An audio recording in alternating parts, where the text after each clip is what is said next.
আসসালামু আলাইকুম। যারা সমাজসেবা আ সমাজ ক ইউনিয়ন কর্মী সমাজকর্মী ইউনিয়ন পদে এপ্লাই করতে চান, তাদের জন্য আজকের এই ভিডিওটা। কিভাবে এপ্লাই করবেন চলেন পুরো প্রসেসটা দেখায় দেই। তো ফার্স্ট অফ অল আপনারা আপনাদের Chrome ব্রাউজারে চলে যাবেন। আমি এই যে আগে থেকেই করে রাখছি। তো আমি নতুন করে আপনাদের দেখাচ্ছি। এই একটা নতুন ট্যাব নিবেন। নতুন ট্যাব নিয়ে জাস্ট সার্চ করবেন ডিএসএস। ডিএসএস লিখলেই লিখে সার্চ বারে ক্লিক দিলেই চলে আসবে dss.teletalk.com.bd। তো এটায় ক্লিক দিবেন। ১ম টায় যেটা এটায় ক্লিক দেওয়ার পরে এই যে আপনাদের সাইটে নিয়ে যাবে। এই ইন্টারফেস আসার পরে নিচে দেখেন application form, click here two apply online এই অপশনটা ক্লিক দিবেন। ওকে? আমি দেখিয়ে দিচ্ছি। এটার পরে একটাই সার্কুলার আসবে, এটায় ক্লিক দিয়ে নেক্সট করবেন। ঠিক আছে? নেক্সট করার পরে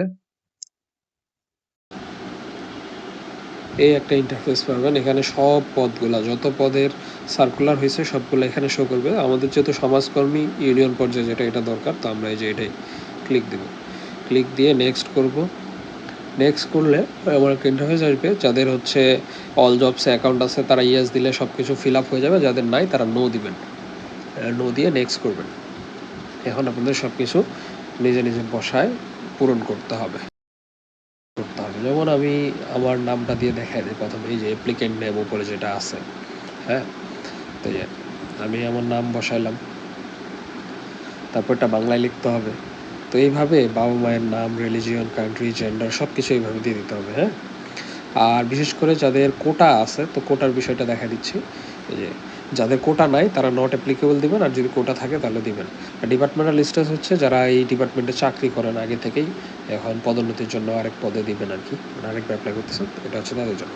তারপরে এসএসসি, এইচএসসি মার্কস এগুলো দিতে হবে। দেওয়ার পরে জাস্ট ক্যাপচাটা দিয়ে এই যে এই আই ডিক্লেয়ার দ্যাট এই ফর্মে ক্লিক দিয়ে দেবেন।